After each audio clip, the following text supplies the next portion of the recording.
Can somebody please tell me how the fuck Rick Snyder is still in office? This man has screwed veterans, he screwed little kids, and he screwed entire communities, actually an entire city of Detroit, and he's looking to screw up their particular water system as well. And if he screws Detroit's water system, there's going to be hell to pay. I mean, there's hell to pay right now, but if he screws their system, that means he's going to screw all the surrounding cities that are getting water from the Detroit water system. Here's Rachel Maddow basically outlining all of the bullshit that this guy has done as far as screwing veterans by privatizing. Have we heard that one before? Republicans always want to privatize shit. And in this particular case, when Governor Rick Snyder privatized the medical or personnel for the veterans in Michigan, he absolutely, unequivocally fucked them.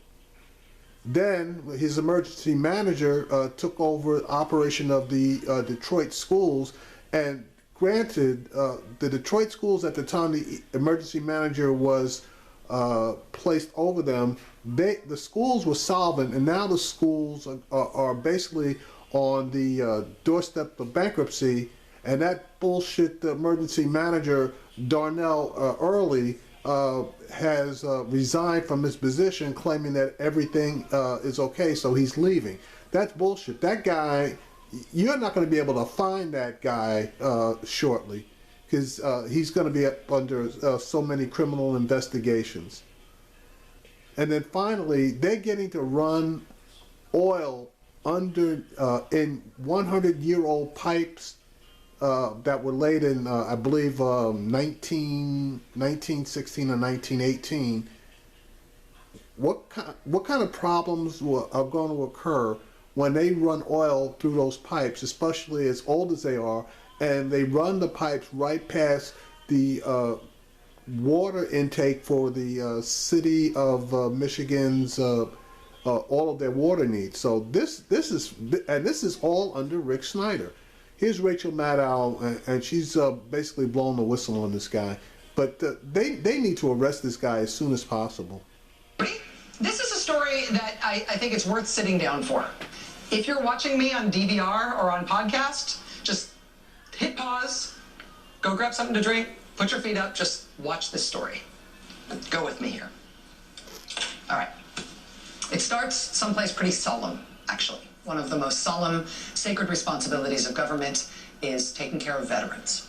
A part of our bargain with people who fight for this country is that when they come home, we take responsibility for their care, including their long-term care when they get older. We do not leave veterans out to fend for themselves in their old age in this country. We do not abandon veterans in this country. And keeping up our end of that bargain does work differently in different states, but it's something that we have always done. It's a commitment that we all share. So take, for example, this veterans home. This veterans home was opened not long after the Civil War. Since the 1800s, this facility, in one way or another, has been a home for veterans who needed a place to live as they got older. Some veterans just needed a little extra care as they joined the ranks of older senior citizens. Some of them needed more intensive care, whether it was for the physical frailties of age or the unforgiving grip of dementia. At any given time, 400 or 500 former soldiers and sailors and airmen and Marines lived in that state home. For those veterans, that home was where they lived, central to their lives. But then a few years ago, that state got a new governor, and the new governor found a way that he thought he could save $4 million a year from that veterans home. $4 million savings. He figured out a way to get that out of how the state had been spending money to take care of those elderly veterans. He decided he would get rid of the state workers who'd been taking care of the elderly veterans, and instead he would outsource their jobs to a private company. And as you might imagine, the workers were upset. So were the veterans who depended on those workers. A veteran of the Korean War who lived at that state home told the local press at the time, quote, "For the life of me, I can't see them getting rid of the caretakers they've got there now. They know each and every person that's up there." Another veteran, a Vietnam War vet, said the caretakers they had were, quote, like family. They're the ones who see us first and tell the nurses and doctors something's not quite right with Tony, something's not quite right with Jack. They go to our funerals. They're not paid to do that. They bring us Christmas presents. The private company people aren't going to do that. Turns out that Vietnam vet knew what he was talking about. And he ultimately sued to try to turn back this privatization scheme. And his case included stories that make you want to tear your hair out, or at least donate to your favorite veterans group. The case included stories of the private company workers dropping an elderly veteran while they were trying to lift him. They broke his neck. Private company workers insisting on feeding one elderly veteran solid food when his doctor said not to. They literally pulled the feeding tube out of his stomach. So the veterans sued to try to turn back the privatization, but the governor had his plan, and the court said the plan could go ahead. And you want to know how that worked out? Yeah. The state auditor recently looked into how the governor's plan was working out for all those elderly veterans at the state home. They found under the governor's brilliant new plan, the veterans home was understaffed 81% of the time. 81%. They found the elderly vets were not getting their medications properly. They found staff were failing to even check in on residents to make sure they hadn't wandered off into the streets. They found that when the veterans started complaining that they were being neglected or even abused, no one tracked those complaints or investigated them like they should have been. That's what the state got when this new governor came in with his new ideas about this better way to run things. Privatize stuff. It'll be much cheaper. It'll work great. Forget the way you've been doing it since the 1800s. This will be great. Shut up, veterans. This will be great. And when it turned out to not work out great, obviously no fault of the governor, just collect somebody else's scalp. After the state auditor confirmed what veterans had been warning about and suing about and screaming about, the governor did accept the resignation of the member of his cabinet who ran veterans issues for him. So that's one. That's exit. I hope to God that they turn around and sued and got those state workers back in there, because that is an atrocity. That's a crime against humanity as far as what those guys did to those veterans. But that's just the first one. Here's the second. All right. Take a breath. Settle in. Here's Exhibit B. Same state, same new innovative governor. Now, this is a state that has one city that's bigger than every other population center in the state by a mile. It has one big world-class city that is 4 times larger than the next largest city in the state. By population, it's as big as the next 5 biggest cities in the state combined. Right? They've got one big population center in the whole state. You might think of it as the crown jewel of the state. And these are the public schools in that state's largest city. Black mold spreading through buildings, dead rats in the hallways and the classrooms and the gyms, live rats, live mice everywhere, mushrooms growing out of the walls, ceilings caving in, floors buckled. Not to mention the lack of books and basic school supplies. That goes without saying. That's the floor in the gym. A few weeks ago, teachers began staging mass sick-outs at these schools. Hundreds of teachers called in sick, dozens of schools closed, and the teachers weren't protesting the kinds of things that teachers, usually protest in more normal parts of the country. They weren't protesting for a better pay package or something about their contract negotiations. I mean, they do have terrible pay and terrible contract conditions. But what these protesters were protesting about is this. What they were calling out sick and picketing day after day was the physical condition of the schools that their kids were expected to learn in. They figured, listen, if you want to do right by the kids, it was more important to take desperate measures to sound the alarm about the physical condition of these buildings rather than keep those kids in those disgusting and dangerous school buildings for one more day. Now, as a special note, this all occurred after the Detroit School District floated a $1.5 billion bond. It was after the bond was funded that the governor took over their schools, and now they're at the brink of bankruptcy. And just so that you know, the schools were totally solvent. They were running, they were not running deficits at the time the governor took them over and appointed an emergency manager. They were running surpluses. And the amazing thing about this state and its largest city and the condition of those schools is that this school district is under the direct control of the governor. It's not being run like a normal state, right? There isn't a locally elected school board that's running things and that's responsible for things in the school in that city like it is in normal places in the country and in normal states. Now, in this state, the governor took over these schools himself, put his own person in unilateral control of these schools. And under that leadership, with him having taken that responsibility, the schools are expected to be completely out of money by April of this year. Now, the school year does not end in April, but the school year presumably will this year if the district, as it's scheduled to do, runs out of money completely by then. Now, I told you that at the point that they took over, the schools are running surpluses. So there's basically one major question. What happened to that $1.5 billion that was funded through that bond?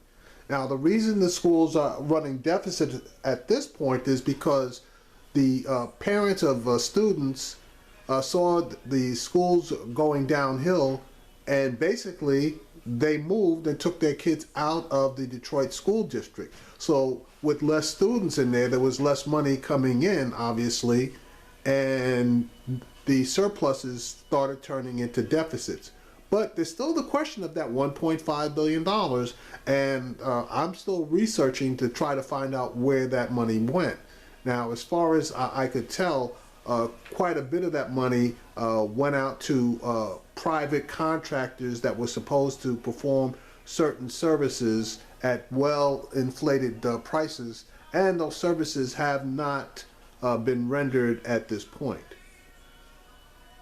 The governor is in charge of those schools.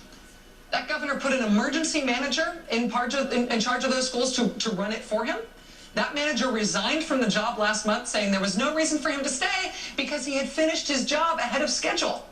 He wrote this letter to the governor. Dear Governor, if an emergency manager determines that the financial emergency that he or she was appointed to manage has been rectified, the emergency manager shall inform the governor. It is from these premises that I am informing you of my intent to leave my position as emergency manager. That emergency manager's name is Darnell Early, the same person that got the Flint, the city of Flint, Michigan, into its current water crisis. Everything's fixed. Why stay a moment longer? I'm out of here. The schools are at least partially uninhabitable. They're due to be completely out of money by April. But under this governor, call that problem solved. Exhibit C. Same state, same governor.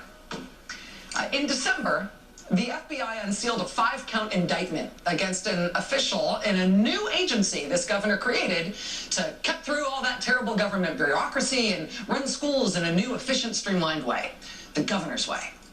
This federal corruption indictment alleged that this official basically used this new agency for bribery and money laundering, including a very lucrative kickback scheme that has now resulted in 3 guilty pleas in federal court and what's likely to be years in prison for all 3 felons.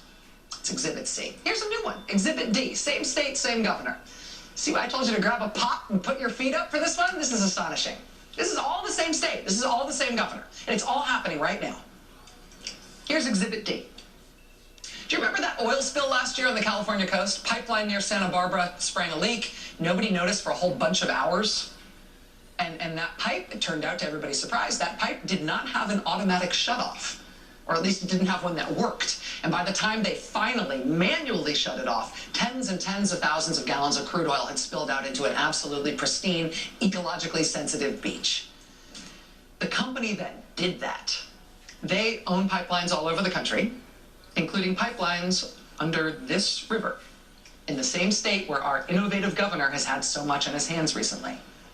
The company has a couple of century-old pipelines under that river dating back to 1918. And last week, during a big snowstorm, a local woman lives nearby.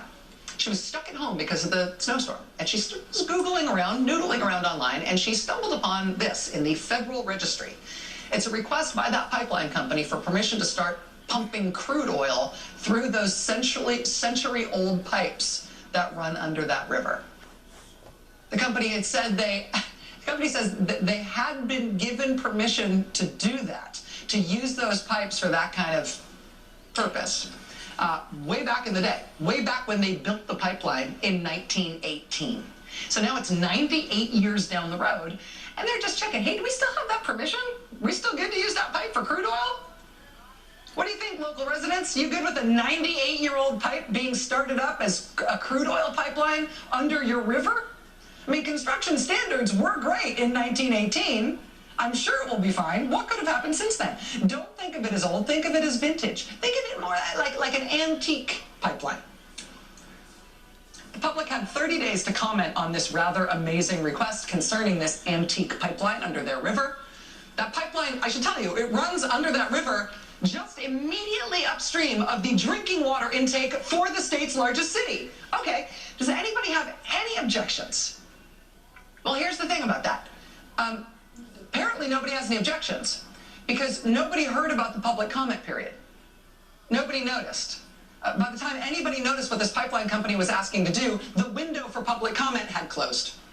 That request for public comment on that bonkers pipeline plan, it got a grand total of 6 public comments, including 2 that were just tests that had been withdrawn. So if the nice lady who happened to be Googling around in her house during that snowstorm had not seen the notice in the Federal Registry that day, quite possibly nobody would have seen this at all.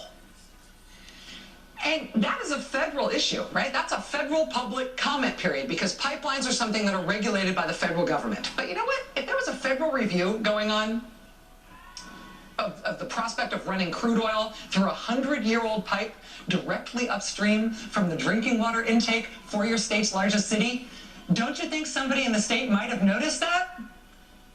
Other than that nice lady stuck at home because of the snowstorm, noodling around, just happened to be Googling and noticed it in the Federal Register? Yeah, it's a federal review, but nobody at the state said anything, or did anything, or sent up a flag, or even told anybody it was happening. We don't know if they noticed. The public comment period came and went for that absolutely critical and super freaking scary issue, and the state never apparently even noticed. Or if they did, they never said anything. But you know what? They have been busy.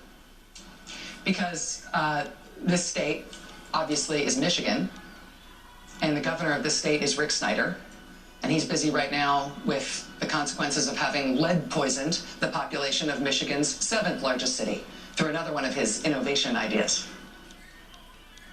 And while they're working on that, you know, who knows what else has gone by the wayside. There are presidential primaries and caucuses in a few states this weekend. But all the campaigns are basically hunkering down already in Michigan because Michigan's the next big one. And they're going to award a big chunk of presidential delegates in 4 days on Tuesday. And God bless Michigan. And let's hope the pandering they're getting for this fortuitous place they find themselves in the presidential nominating calendar this year, let's hope that pandering does them some good. Because what's as obvious as this broadside of a barn right now in our country is that Michigan is a governance disaster like no other state in the country right now. In a state that ought to be thriving.